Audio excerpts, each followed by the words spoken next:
तो स्वागत है आपका राजस्थान पॉलिटी या फिर स्टेट पॉलिटी की इस अमेजिंग क्लास में। आज से हम स्टेट पॉलिटी की क्लासेस स्टार्ट करने वाले हैं। स्टेट पॉलिटी पढ़ने से पहले हम राज्य का ढांचा देख लेते हैं। राज्य या फिर राज्य सरकार या फिर किसी भी सरकार के ढांचे में तीन प्रमुख अंग होते हैं। एक तो होता है व्यवस्थापिका, जिसे हम विधायिका के नाम से संबोधित करते हैं। उसके बाद होती है कार्यपालिका और उसके बाद होती है न्यायपालिका। सरकार का चौथा स्तंभ प्रेस या मीडिया कहलाता है, जो सरकार का चौथा स्तंभ कहलाता है। व्यवस्थापिका में राज्य सरकार में मोस्टली व्यवस्थापिका में आता है विधानमंडल, और सरकार जो केंद्रीय सरकार होती है उसमें व्यवस्थापिका या फिर विधायिका में आती है संसद। कार्यपालिका में राज्य सरकार की कार्यपालिका में आते हैं राज्यपाल, मुख्यमंत्री, उनकी मंत्रिपरिषद और महाधिवक्ता। उसी प्रकार जो केंद्र की सरकार होती है उसकी कार्यपालिका में आता है राष्ट्रपति, प्रधानमंत्री और उनकी मंत्रिपरिषद। उसके बाद राज्य सरकार की न्यायपालिका में आता है उच्च न्यायालय। उसी तरीके से जो केंद्र की सरकार होती है उसकी न्यायपालिका में आता है सुप्रीम कोर्ट या फिर उच्चतम न्यायालय। तो इनके अनुच्छेद कहाँ से कहाँ तक हैं? तो विधायिका के अनुच्छेद स्टार्ट होते हैं 168 से 213 तक। कार्यपालिका के अनुच्छेद स्टार्ट होते हैं 153 से लगाकर 167 तक। और न्यायपालिका के अनुच्छेद स्टार्ट होते हैं 214 से लगाकर 237 तक। राज्य सरकार स्टार्ट होता है 152 से लगाकर 237 तक। ये इनके अनुच्छेद हैं, आपको याद रखना है। हम आगे आगे जैसे जैसे पढ़ेंगे तो आपको और भी क्लियर होता जाएगा। अब हम देखते हैं राज्य के बारे में। भारत के जो संविधान है, भारतीय संविधान में राज्य के बारे में लिखा गया है। जैसे कि आपको पता ही है कि भारत के संविधान में 22 भाग हैं और 12 अनुसूचियां हैं।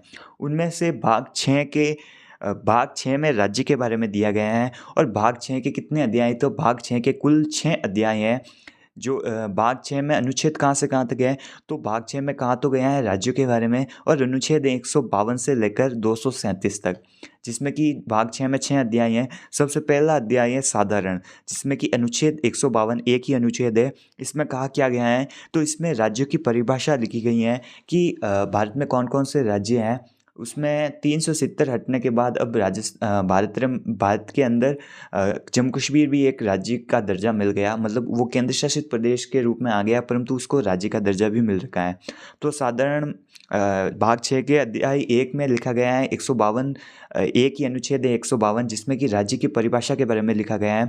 उसके बाद अध्याय 2 में कार्यपालिका के बारे में लिखा गया है, जिसके अनुच्छेद है 153 से लेकर 167 तक।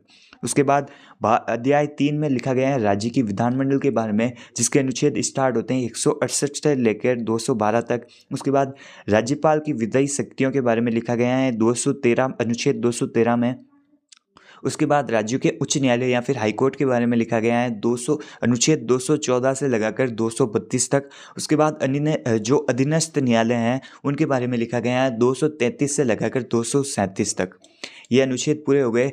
तो अब अगर आपको पूछ ले कि राज्यों के बारे में संविधान के कौन से भाग में लिखा गया है, तो संविधान के भाग 6 में राज्यों के बारे में लिखा गया है। और राज्यों का उल्लेख राज्यों की परिभाषा किस अनुच्छेद में दी गई है? तो अनुच्छेद 152 में राज्यों की परिभाषा दी गई है।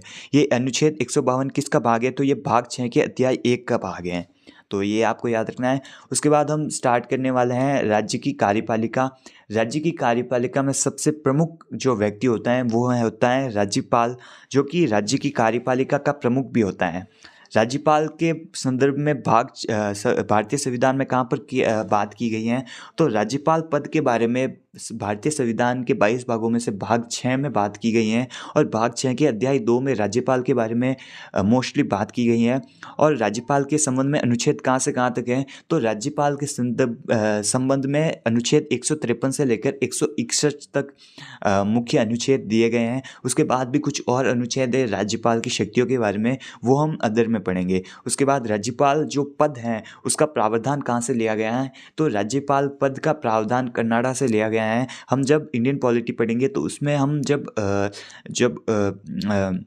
जो संविधान की विशेषता वाला पार्ट पढ़ेंगे तो उसमें हम देखेंगे कि कौन कौन सी जगह से कौन कौन से पार्ट लिए गए हैं या फिर कौन कौन से जो हैं पद हैं उनको ग्रहण किया गया है। तो उनको हम इंडियन पॉलिटी वाली क्लास में पढ़ेंगे। अभी तक के लिए आपको याद रखना है कि राज्यपाल पद की बात भाग 6 के भारतीय संविधान के भाग 6 के अध्याय 2 में की गई है, अनुच्छेद 153 से लगाकर 161। और राज्यपाल पद का प्रावधान कहाँ से ले गए हैं तो वो कन्नाडा से लिया गया है। इसके संबोधन मतलब राज्यपाल को अगर हम संबोधित करें तो उसे क्या बुलाएंगे, तो उसको हम 3 नामों से बुला सकते हैं। सबसे पहले माननीय राज्यपाल, उसके बाद राज्यपाल महोदय नाम से भी पुकार सकते हैं, और ऑनरेबल गवर्नर। इन 3 नाम से हम राज्यपाल को संबोधित कर सकते हैं। ये एग्जामों में पूछा जाता है और पूछा भी गया है, तो आपको याद होना चाहिए।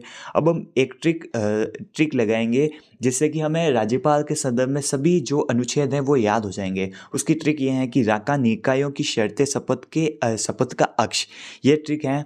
इसमें आपको राज्यपाल से संबंधित सभी अनुच्छेद याद हो जाएंगे।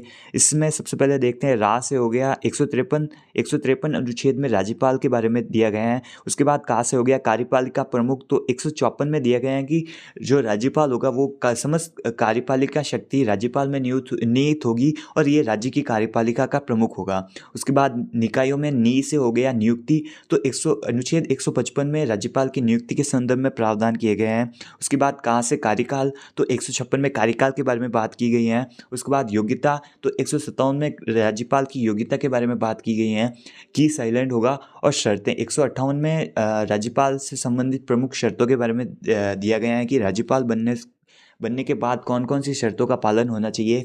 उसके बाद शपथ, तो राज्यपाल की शपथ के रूप में शपथ का प्रावधान या फिर शपथ के बारे में किस अनुच्छेद में किया गया है, तो अनुच्छेद 159 में शपथ के बारे में प्रावधान है। अक्ष से 160 में से हो गया आकस्मिक रिक्ति, मतलब अगर राज्यपाल की मृत्यु हो जाए या फिर किसी कारण से राज्यपाल का पद रिक्त हो तो उस समय क्या क्या प्रावधान है, तो उसका उस संदर्भ में अनुच्छेद 160 में लिखा गया है। उसके बाद श से आएगा क्षमादान, मतलब 161 अनुच्छेद 161 में राज्यपाल के कुछ शक्तियाँ लिखी गई हैं जिससे कि वो सज़ा को कम कर सकता है, सज़ा का स्वरूप में परिवर्तन कर सकता है, आदि समाधान कर सकता है। तो उसके संदर्भ में अनुच्छेद 161 में लिखा गया है। तो यह ट्रिक है कि राका निकायों की शर्तें शपथ का अक्ष, इसमें अनुच्छेद 153 से लगाकर 161 के बारे में संपूर्ण बातें लिखी गई हैं। ये आपको अगर याद हो जाएगा तो आपको राज्यपाल याद करने में हेल्प मिलेगी।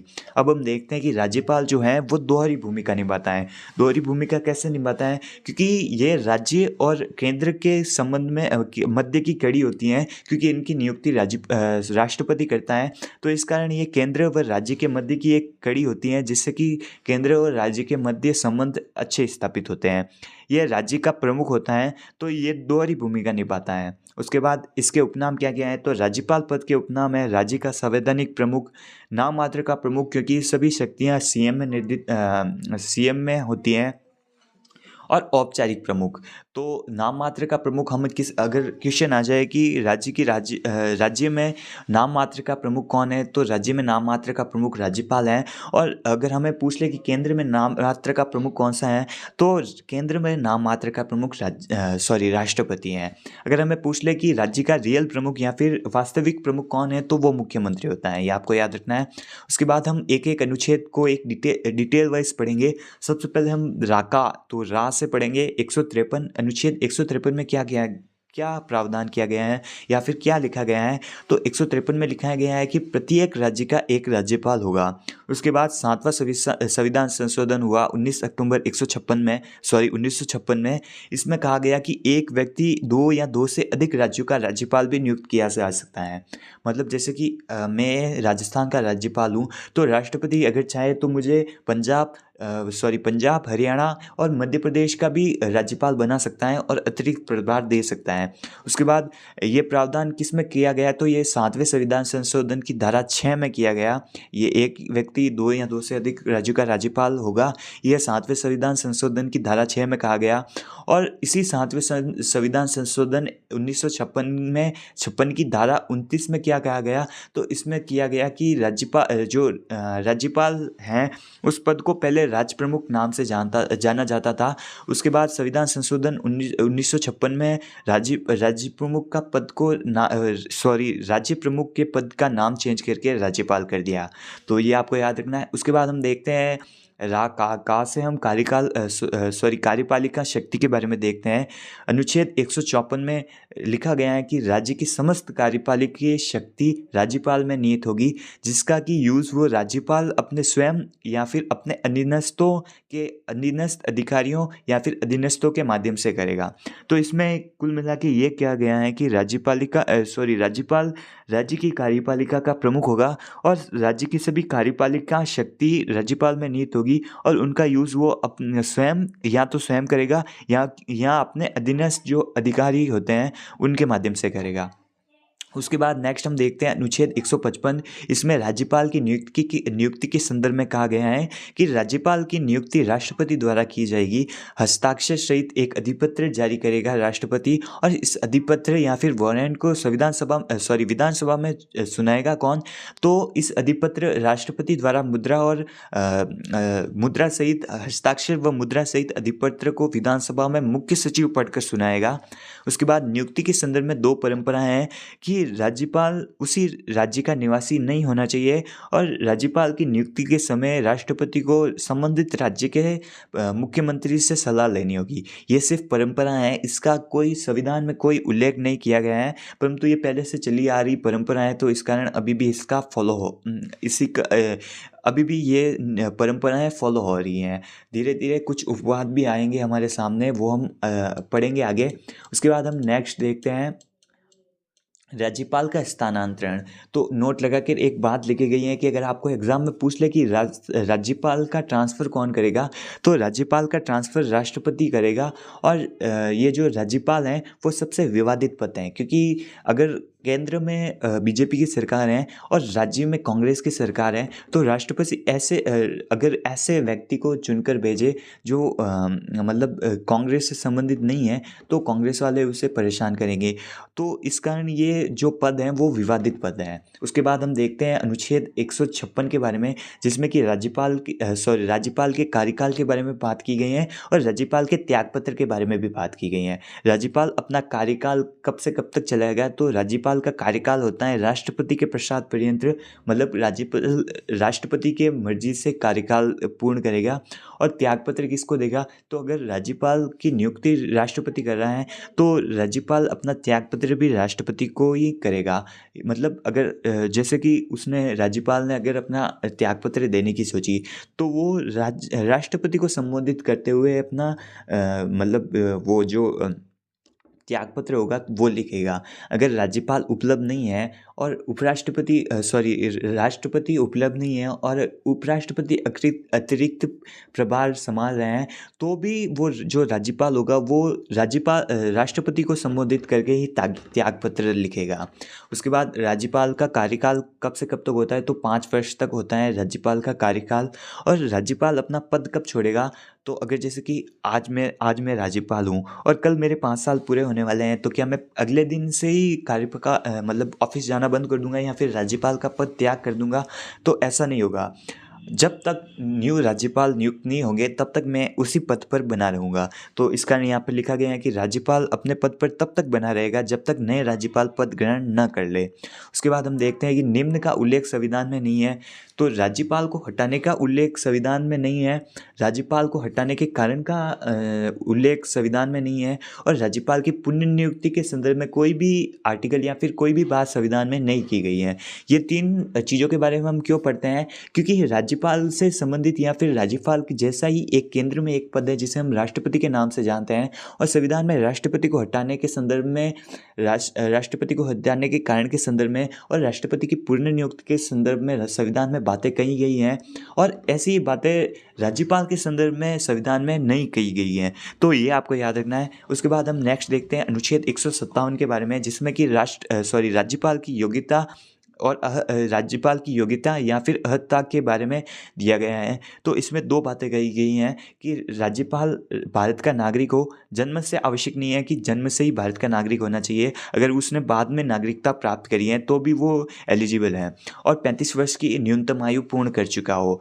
तो दो दो योग्यता, राज्यपाल की योग्यता के संदर्भ में दो बातें अनुच्छेद 157 में कही गई हैं कि एक तो वो भारत का नागरिक होना चाहिए और एक उसकी 35 वर्ष की न्यूनतम आयु होनी चाहिए या फिर 35 वर्ष की आयु पूर्ण किया हुआ होना चाहिए। उसके बाद नेक्स्ट हम देखते हैं अनुच्छेद 158, जिसमें कि राज्यपाल से संबंधित शर्तों का प्रावधान है या फिर शर्तों के बारे में कहा गया है। सबसे पहली शर्त यह है कि राज्यपाल संसद या फिर विधानमंडल का सदस्य नहीं होगा। यदि होगा तो राज्यपाल नियुक्त होने के बाद वो पद रिक्त माना जाएगा। मतलब अगर राज्यपाल संसद का सदस्य हैं, मतलब एमपी हैं, या फिर विधानमंडल का सदस्य है या मतलब एमएलए हैं, तो अगर इन दोनों में से किसी भी मंडल का वो अगर सदस्य हैं तो राज्यपाल नियुक्त होने के बाद वो जो पिछला वाला उसका पद है संसद या फिर विधानमंडल का एमपी या एमएलए वाला पद, वो उस तारीख से रिक्त माना जाएगा। उसके बाद सेकंड बात की गई है शर्तों के बारे में कि राज्यपाल अन्य कोई लाभ के पद पर धारण नहीं होना चाहिए। मतलब राज्यपाल अन्य किसी लाभ के पद पर नहीं होना चाहिए, जैसे कि टीचर, पटवारी, ग्राम सेवक आदि किसी भी सरकारी नौकरी या फिर सरकारी सेवा में यह नहीं होना चाहिए। उसके बाद वेतन भत्तों के बारे में बात की गई है कि राज्यपाल के वेतन भत्ते अनुसूची 2 के अकॉर्डिंग मूलतः तो जब संविधान लागू हुआ तो 5500 रुपये थे। वर्तमान में राज्यपाल की सैलरी 3,50,000 है या फिर 3.5 लाख रुपए हैं। ये जो वेतन भत्ते हैं उसके साथ उसे मतलब राज्यपाल को एक बिना रेंट के शासकीय भवन भी दिया जाएगा। तो ये वेतन भत्तों के बारे में दिया गया है 158 अनुच्छेद 158 की बात 3 में कही गई है। उसके बाद एक अनुच्छेद 158 की 3 क में जो कि संविधान संशोधन 7वां संविधान संशोधन 1956 में जोड़ा गया कि 2 या 2 से अधिक राज्यों का राज्यपाल होने पर उसके वेतन भत्ते राष्ट्रपति द्वारा सुझाए गए अनुपात में होंगे। जैसे कि मैं राज्यपाल हूँ और मुझे अतिरिक्त प्रभार सौंप रखा है राजस्थान और हरियाणा का। तो जैसे कि मैं अगर मैं राजस्थान का राज्यपाल हूँ और मुझे हरियाणा का भी अतिरिक्त प्रभार जोड़ दिया गया है, तो मेरी सैलरी आधी आधी नहीं होगी और ये ऐसे होगा कि राज्यपाल अनुपात तय करेगा कि 50-50 करना है या फिर 40-60 करना है, तो उसका जो निर्धारण है वो राष्ट्रपति द्वारा होगा। उसके बाद हम नेक्स्ट देखते हैं, चौथी बात की कही गई है अनुच्छेद 158 में कि पदावधि के दौरान वेतन भत्तों में कमी नहीं की जा सकती।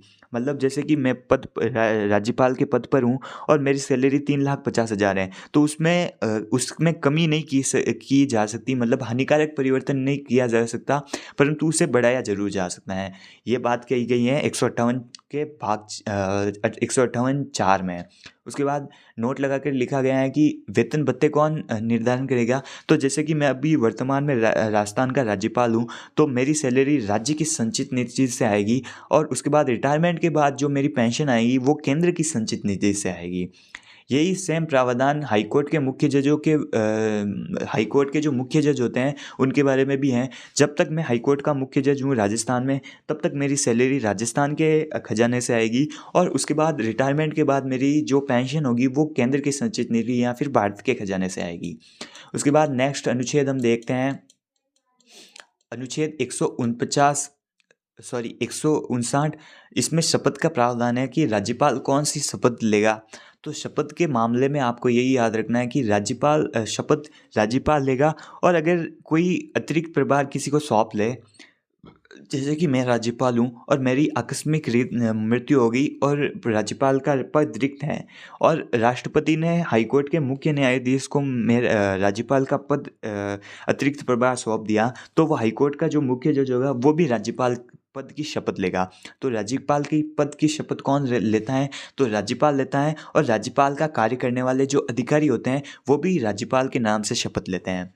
मतलब हाईकोर्ट के मुख्य जज और वरिष्ठ जज जो होते हैं वो शपथ लेते हैं। उसके बाद 159 में और कहा गया है कि राज्यपाल को शपथ कौन दिलाते हैं। तो राज्यपाल को शपथ दिलाते हैं हाईकोर्ट के मुख्य जज। अगर उनकी यदि वो ना हो या फिर वो उपलब्ध ना हो, तो हाईकोर्ट के जो वरिष्ठ जज होते हैं या फिर उच्च न्यायालय के जो वरिष्ठ जज होते हैं वो राज्यपाल को शपथ दिलाते हैं। राज्यपाल की शपथ में ये कुछ वर्ड हैं जो आपको याद रखना है। एक तो श्रद्धापूर्वक वर्ड आता है, एक परीक्षण आता है, एक संरक्षण आता है और एक प्रतिरक्षण आता है या फिर डिफेंस आता है। और ये राज्यपाल किसकी शपथ लेता है? ये संविधान और विधि की शपथ लेता है।